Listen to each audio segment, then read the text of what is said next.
അല്ല അത് കഴിഞ്ഞ് ഈ സിനിമയുടെ ഇങ്ങനെ പല പല ബിറ്റുകളായിട്ട് പല പല സോഷ്യൽ മീഡിയ സൈറ്റുകളിൽ ഇറങ്ങിയപ്പോൾ അത് നേരിടാനുള്ള ആ ഒരു ബോൾഡ്നെസ് അത് നേരത്തെ പ്രതീക്ഷിച്ചിരുന്നു ഇത് ഇങ്ങനെയൊക്കെ സംഭവിക്കും എന്നൊക്കെയുള്ളത്? ഒരു ഡിസിഷൻ എടുക്കുമ്പോൾ ഉറപ്പായിട്ടും ആ രീതിയിൽ ആലോചിക്കും. അതെന്തായാലും ഇവിടെ ഇറങ്ങും എന്നുള്ളത് അറിയാമായിരുന്നു. അപ്പൊ എന്തായാലും ഇവിടെ പക്ഷെ ഭയങ്കര ഗ്രോത്ത് ഉണ്ട് തോന്നിയിട്ടുണ്ട്. പ്രോഗ്രസീവ് ആയിട്ട് തോന്നി എനിക്ക് കുറച്ചും കൂടെ പഴയത് വെച്ച് ആലോചിക്കുമ്പോൾ.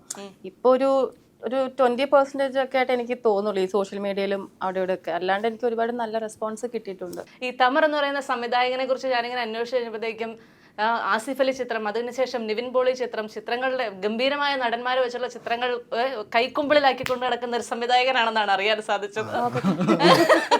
നിങ്ങൾ ഞാൻ എന്ത് പറയാ, ഞാൻ കുറച്ച് നല്ല ഭാഷ ഉപയോഗിക്കുമല്ലോ അല്ലേ? നല്ലതായിട്ടില്ലേ?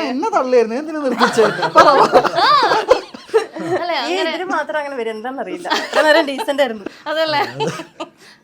അങ്ങനെ ഒരുപാട് നല്ല മികച്ച ചിത്രങ്ങൾ ചെയ്യാനുള്ള ഒരു ഭാഗ്യം സിദ്ധിച്ച സംവിധായകനാണോ? അല്ലെങ്കിൽ ഞാൻ ആകെ ഇപ്പൊ എന്റെ പുറത്തിറങ്ങിയ ഒറ്റ സിനിമയുള്ളൂ 1001 നുണകൾ. ഇപ്പൊ ഇറങ്ങാൻ പോകുന്നത് സർക്കിട്ട് പോയിട്ട് പടം അനൗൺസ് ചെയ്തിട്ടുണ്ട്. പിന്നെ ഞാൻ ഇത് ഭയങ്കരമായിട്ട് സ്വപ്നം കണ്ടിട്ട് കുറേ കാലം ഗൾഫിലൊക്കെ എന്തെങ്കിലും സിനിമ ചെയ്യണം എന്നുള്ള ഭയങ്കര ഡ്രൈവ് ഉണ്ടായിരുന്നതാണ്. അപ്പോൾ ആ സമയത്തൊക്കെ ഇരുന്ന് പല കഥകളും ഇങ്ങനെ ആലോചിച്ചുകൊണ്ടേ ഇരുന്നു.